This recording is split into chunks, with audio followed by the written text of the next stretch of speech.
13 জুলাই 1961 সালের হাকিমপুর উপজেলার দেবখণ্ডা গ্রামে কোবাত হোসেন মণ্ডল ও আমিনা বেগমের ঘরে জন্মগ্রহণ করেন মোহাম্মদ আনোয়ারুল ইসলাম। আনোয়ারুল ইসলামের পিতা কোবাত হোসেন মণ্ডল ছিলেন অত্র এলাকার একজন বিশিষ্ট ব্যবসায়ী এবং দানবীর ব্যক্তি। বর্তমান বিরামপুর সরকারি কলেজের প্রতিষ্ঠা লগ্নে তিনি 10 একরেরও বেশি জায়গা দান করেন। শুধু তাই নয়, বিরামপুর সরকারি কলেজের প্রতিষ্ঠা লগ্ন থেকে অর্থাৎ 1964 সাল থেকে কলেজের ব্যয় তহবিলে প্রতি মাসে সেই আমলে 1001 টাকা করে দান করতেন তিনি। এমনকি কলেজের বর্তমান মূল ভবন নির্মাণের সময় অস্থায়ী কার্যক্রম চালানোর জন্য বিরামপুরের ঘাটপাড়ে একটি অস্থায়ী কলেজ ভবন নির্মাণ করেন তিনি। বিরামপুরের সেই অস্থায়ী কলেজ ভবনকে ঘিরেই বর্তমান সময়ে আনোয়ারুল ইসলামের বাসভবন। মরহুম কোবাত হোসেন মণ্ডল অত্র এলাকার বিভিন্ন ধর্মীয় ও শিক্ষা প্রতিষ্ঠানে সহযোগিতার হাত বাড়িয়ে দেন বারবার। তার জনপ্রিয়তা সহ্য হয়নি তখনকার শাসক গোষ্ঠীর। 1974 সালে তৎকালীন রক্ষী বাহিনীর হাতে নির্মমভাবে নিহত হন কোবাত হোসেন মণ্ডল।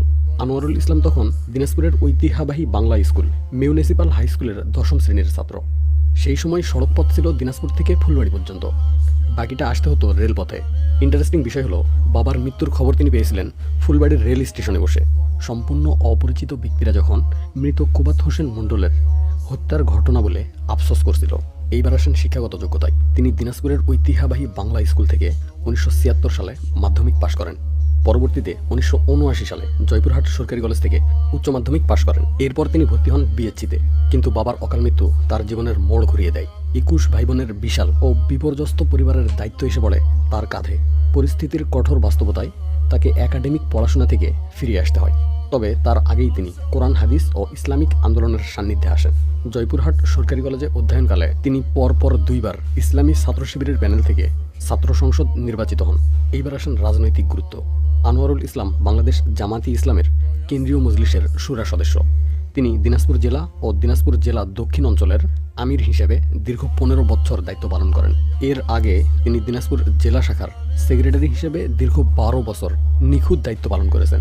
হাকিমপুর ও বিরামপুর থানা শাখার আমির হিসেবে দায়িত্ব পালনের পর তিনি জেলা শাখায় যুক্ত হন এবং সাংগঠনিক দায়িত্বের কারণে দীর্ঘ সময়ের মধ্যে তিনি পুরো দিনাজপুর জেলাকে ছুঁয়ে গেছেন। যদিও জেলা শাখায় তার সুদীর্ঘ দায়িত্বকাল, কিন্তু স্থায়ী ঠিকানা কখনো পরিবর্তন হয়নি। 2008 সালে 9ম সংসদ জাতীয় নির্বাচনে 4 দলীয় জোট ও বাংলাদেশ জামাতি ইসলামীর মনোনীত প্রার্থী হিসেবে দিনাজপুর 6 আসনে পরাজিত হতে হয় তাকে। 3,47,463টি প্রদত্ত ভোটে ব্যবধান ছিল মাত্র 885টি ভোট। রাজনৈতিক কর্মকাণ্ডের কারণে তার উপর বহুবার পুলিশ অভিযান ও মামলা হয়েছে। 2013 সালে হাকিমপুর থেকে বিরামপুর ফেরার পথে বিরামপুর রেল গেটে তাকে আটক করা হয়।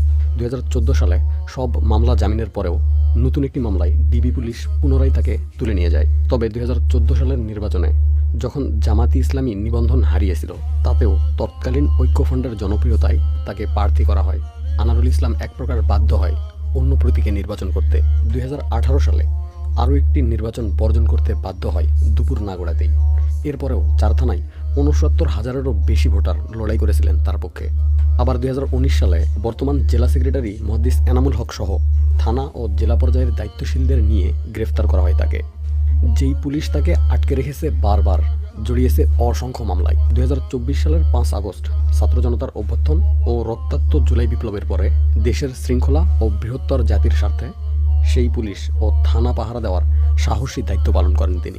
রাজশাহী বিশ্ববিদ্যালয়ের সবথেকে বড় সমস্যা হইতেছে এই শিক্ষকরা দালাল, এক একটা পলিটিক্যাল দালাল। এক একটা কয়জন শিক্ষাপন্থী আছে আপনি দেখেন, এই যে ট্র্যাজেডির শিকার 17 বছরে যারা ভিন্ন মতাদর্শে ছিল, তাদের হয়তো বা ছাত্রত্ব শেষ হয় নাই, তাদের মানে অনার্স শেষ না করে তাদের এখান থেকে চলে যাইতে হয়েছে। আমি শিক্ষক রাজনীতিকে একটা সেকেন্ডও এখানে টাইম দেওয়া মানে আমার পরবর্তীতে যারা শিক্ষার্থী আসবে তাদের জন্য হুমকি স্বরূপ এই শিক্ষকরা।